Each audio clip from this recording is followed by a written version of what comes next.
মহাৰাজত জয়ন্তীত প্ৰাক্তন ছাত্ৰ-ছাত্ৰীৰ পদক্ষেপ। আগন্তুক 22 আৰু 23 জানুৱাৰীত অনুষ্ঠিত হ'বলগীয়া অবিভক্ত শিৱসাগৰ আৰু চৰাইদেউ জিলাৰ মথুৰাপুৰ উচ্চতৰ মাধ্যমিক বিদ্যালয়ৰ গৌৰৱোজ্জ্বল মহাৰাজত জয়ন্তী উদযাপনৰ বাবে প্ৰাক্তন ছাত্ৰ-ছাত্ৰীৰ বিভিন্ন পদক্ষেপ হাতত লোৱা পৰিলক্ষিত হৈছে।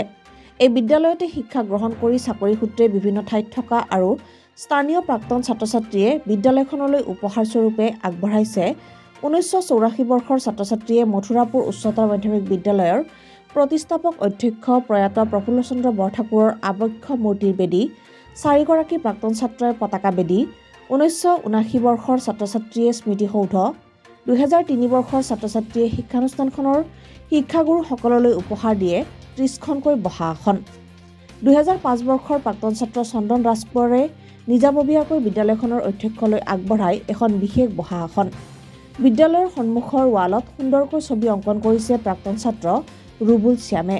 আনহাতে গৌৰৱোজ্জ্বল মহাৰাজত জয়ন্তীখন সফল হোৱাৰ কামনাৰে প্ৰাক্তন ছাত্ৰ-ছাত্ৰী শিক্ষানুৰাগী ৰাইজে আৰ্থিক আৰু শাৰীৰিকভাৱে সহায় সহযোগিতা আগবঢ়াইছে।